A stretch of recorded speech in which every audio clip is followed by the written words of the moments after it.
and welcome back for another Musician Profiles celebrating racial diversity of the International Conference of Symphony and Opera Musicians, otherwise known as ICSOM. I'm Doug Rosenthal, and I'm the Associate Principal Trombonist with the Pittsburgh Symphony, and I'm joined this month by Alison Chung, my dear friend, who is Associate Principal Oboe of the Kansas City Symphony. Welcome, Alison. Hi, Doug. So I'm really glad we could do this. Before we get down to the questions, tell the lovely audience about yourself. So I grew up outside of Chicago, like Doug, and we actually played in youth orchestra together. Um, and then went to DePaul for a couple of years and then studied at the Eastman School of Music. And then from there, I was a fellow at the New World Symphony with Doug. So we've intersected a few times in our life. And then I floated around playing in a few orchestras as a 1 year musician. And now I'm in the Kansas City Symphony, and I've been here for this is my eighth season. Time flies. Yeah. Which other orchestras have you played in on a temporary basis? Oh, I played a couple years with the Buffalo Philharmonic. And actually, I remember, Doug, you came in. Yes. You were a guest there. I know. We've crossed paths in so many places. Yeah, totally. And then I played a year on a temporary contract with the Florida Orchestra. And then I had a permanent position with the Houston Grand Opera and Houston Ballet Orchestras for a couple seasons before coming here. And all that work in the pit prepared you for Kansas City, because you're all the orchestra for the ballet and the opera, right? In addition right. to your symphony duties. Yeah, so I still get to play the Nutcracker. Yeah. I actually really like it, so it's not a problem. I do too.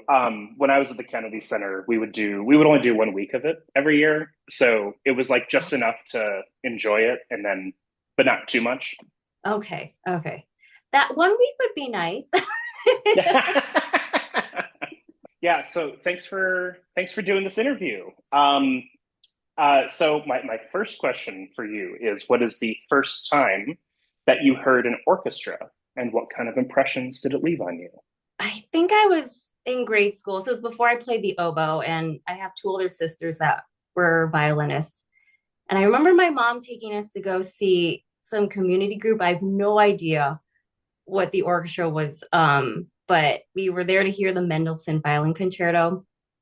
And I only knew the third movement because that was played a lot on the stereo in our house. So I remember in the concert when they got to the third movement, my ears perked up and I was like, oh my gosh, it's what I've been hearing at home. And it was live in front of me. And I got like so excited, and I thought that was kind of magical in some way. So it was just exciting for me to hear something live that I was so familiar with. Wow. So remind me again, how old were you when you were at this concert? Maybe like third or fourth grade. And had you picked the oboe at that point yet? No, I was taking piano lessons, but honestly, I don't know if I'd been to an orchestra concert before then. So you were a piano player at the time, and then Mhm. when did you switch to oboe? The summer before fifth grade. So in Illinois, you start band in fifth grade, but my mom, I don't know, just wanted me to have a head start. So I started maybe like June, right before fifth grade. Great. And how many years had you been playing piano up until that point? I think about 7 years. I started when I was 3. Did that help your oboe playing, that piano background? Oh, definitely. I think seeing only one line in music was amazing because I only had to focus on one line, and because I think I struggle with piano because it's like you had to learn the right hand then the left hand, then put it together, and it seemed really cumbersome after a while. So Yeah. seeing one line of music, I was like, this is wonderful, and I thought it was really easy. Although I've never really thought about this since I'm a trombone player, but would learning left hand and right hand, since you're using both your hands to operate the instrument, does that coordination, do you the coordination on the oboe, did that Did you did the piano help you with that at all? Maybe because I had like dexterity. So it was never really an issue like working up technique or playing scales or anything like that. And what drew you to the oboe? Um, so actually my mom picked the oboe for me. But I have a twin sister and she picked the clarinet. Like we were she chose those instruments for us and wanted to take a lesson on each and then we would pick the one we wanted to play. And I initially picked the clarinet, but then I don't know, I made a last minute decision to play the oboe because my dad had played the clarinet back in grade school and I thought he would bother me. So I decided to avoid a life of my dad hovering over my shoulder. I chose the oboe. But in the end, he actually didn't bother my twin sister when she was learning the clarinet. So, um, I guess I could have avoided it by picking the clarinet too. But it was so fun because I was in youth orchestra with both of you, Hmm. and that was the first time I'd ever played any orchestral repertoire. So I know we were all discovering this magical world together. In Hmm. fact, I was thinking about it. This youth orchestra that Allison and I did was Midwest Young Artists, now known as Midwest Young Artists Center, if I'm not mistaken. Um, and the first piece that I remember playing with you and Amy was Shostakovich's 10th Symphony. Do you remember that? Oh, yes, because we're actually playing it this year, and I haven't played it. Well, I played it once in college, but when I learned it, where I had to play it in college, I had all the techniques still in my fingers. So I'm hoping after 16 years, it's still there too. So we'll see when it comes up later this Something tells weekend. me you're going to be awesome. Okay. Um, no, but I remember that because the fourth movement starts with a giant oboe solo. Oh yeah. Hmm. So I remember that was you, right? Ah, yeah, that was me. Yes. Am I remembering correctly? Yeah, it's funny. I remember, and this is the life of an oboist, but I remember thinking I hated my reed for that, but that's, that's the memory that sticks out. Oh, and No, I it's was remembering okay. how beautiful you played. Oh, thank you. Thank you. Or I think there was a reed crisis, and then I had to get a read from my teacher because I wasn't quite proficient at reed making. So I think the rehearsal was the Uh, bad read, the concert, it was okay. you saved the good word for the concert. I have to Yeah. imagine that's what you want. Yeah. But was there anything about the oboe in particular, or was it just sort of like you were a kid and you were told that you were going to be doing this hobby, and you were like, I don't know, I guess I'll do this.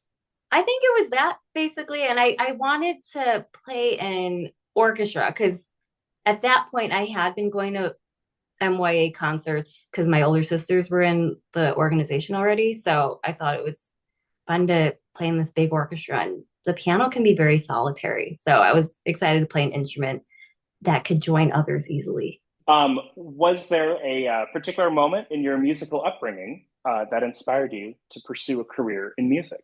I think honestly, it was just going to youth orchestra every week. And I realized by the time I was in high school, that was the one thing that I really look forward to. And I enjoyed being there and playing music with others and the repertoire. So I think that's what drew me to pursue it post high school.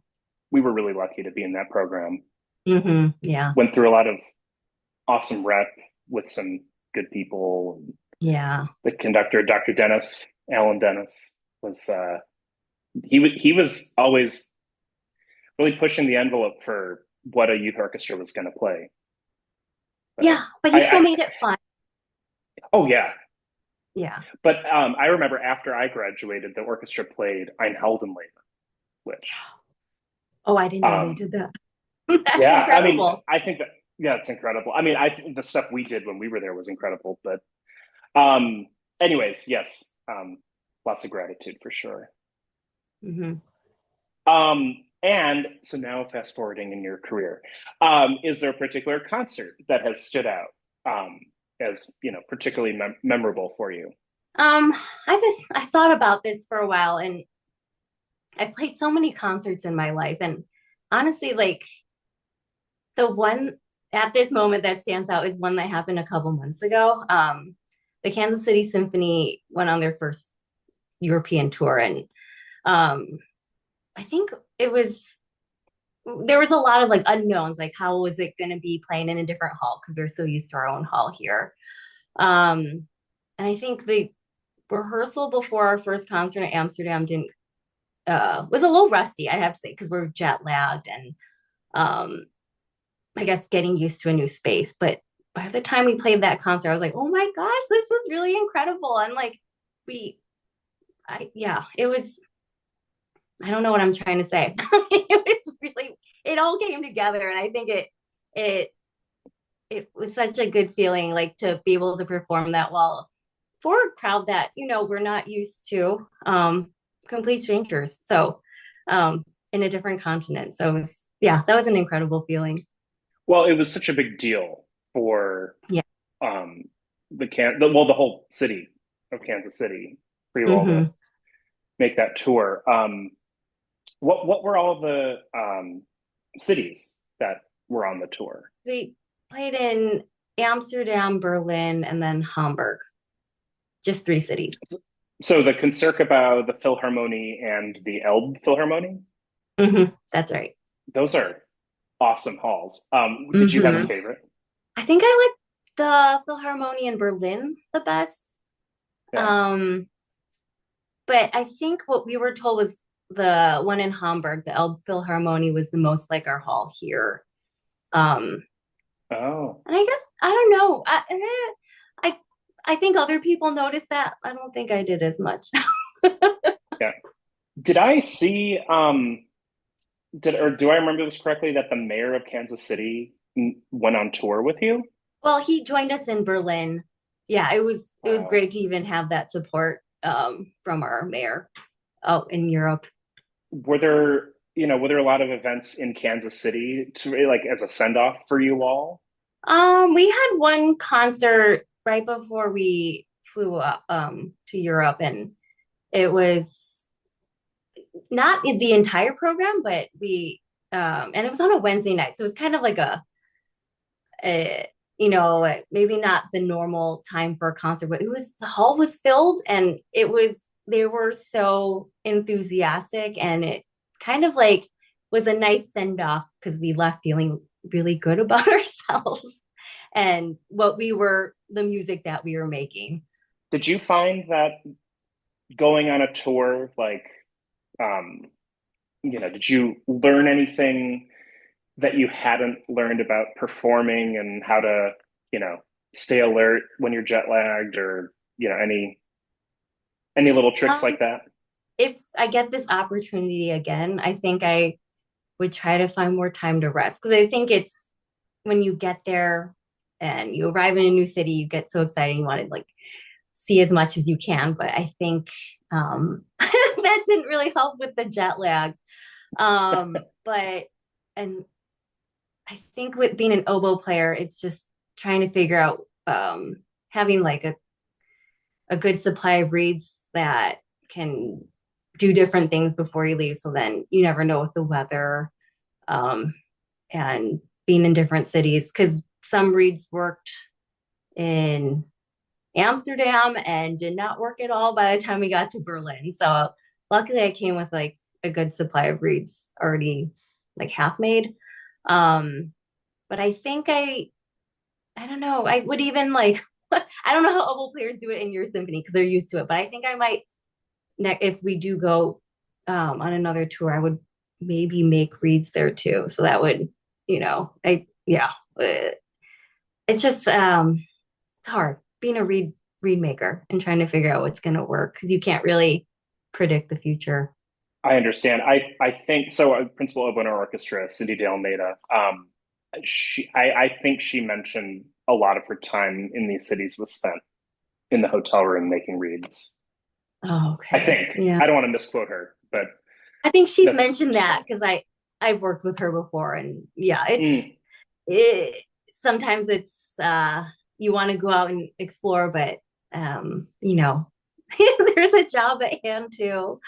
Since we're talking touristy stuff, I do have to ask, do you have a favorite food memory from your tour? You know, Amsterdam had really great food. I was surprised because I didn't know. And when I was there, I ate uh like a Dutch pancake that was savory. I thought that was amazing. That was pretty Yeah. incredible. Um, and Indonesian food is big there. That was pretty good. The meal I had at an Indonesian restaurant. We have one final question for you here, and that Okay. is if you could go back in time and give your younger self a piece of advice, what would that be? So I would tell my younger self to use a tuner, maybe earlier than I when I really started working with it while I was taking auditions. I think that actually helped a lot because I generally could know where my tendencies were, but I think once I put on a drone and played excerpts with it, it really helped me find my balance with my pitch. Uh, so I wish I could have done that even in college. Maybe high school would have been a little too early for that intense playing with the tuner. But yeah, using a tuner. I know like in high school they really tell you tuner metronome, but I just, only kind of kept my metronome out most of the time. I feel like intonation is such an oboe player answer. Yeah, I fit the stereotype. But I also No, think like that's or other advice I give myself is I think like being a musician and putting yourself out there, I think you face a lot of rejection or maybe bumps in the road. And like I think like when I reflect on my career, every little like setback or what I thought was a setback, I think actually like helped me appreciate my path more. And so I think it's made me like, I guess, yeah, just I feel a lot of gratitude about having my job and getting to play with really great colleagues. well, Allison, thank you so much for sitting down with us and chatting and letting us get to know you a little better. Before we go, is there anything else that you'd like to share? Any upcoming projects or performances? I know you mentioned Shostakovich. Um, We are just about to get into our holiday season. So, um, it starts Thanksgiving week with Home Alone and then 3 weeks of Nutcracker well, not the whole orchestra doesn't play Nutcracker for the full 3 weeks. We since we play with the Kansas City Ballet, um, we split the orchestra. So half the orchestra will play in the pit, and then we have programs on our stage as well. So there's Messiah, a Christmas Pops concert, and some other holiday pops. And Frozen, we're playing the music of, or with the film, the score to the movie Frozen. oh wow, like fully orchestrated? Yeah, yeah. I think that's our Oh first wow. Disney animated movie. So that should be a Oh, lot of okay. fun. Well, it sounds like there's a lot of fun stuff coming. Yeah. Great. It'll be a busy time, but I still love playing Christmas music. So it's still fun for me. Awesome. And yeah, I love the whole holiday season. You are a baker. Is there a favorite thing that you bake for the holidays? I actually just find new recipes every year. So I don't have a favorite. But one that I've done in the past is there's this like sugar cookie, and you divide the dough up into three parts. And so one becomes you put in like freeze dried strawberries, so it becomes red. And then I think I just used what is it? Food dye for the green part. I'm trying to think, what did I do for that? I think that was just food dye, but then it rolls into this like beautiful three colored cookie. So it looks very festive and it tastes great. Awesome. Are you going to be making this for the whole orchestra, or is this? Um, when I do bake, I do bring it and share it with everyone at work. So you get a little sugar rush before we play our concert. You know, sometimes, especially when you're repeating shows a lot, a little pick me up is Oh can be yeah, vital. definitely. Well, thank you so much, Allison, and thank you to all of you who are watching. This has been another interview for Musician Profiles celebrating racial diversity of ICSOM. Take care, everybody.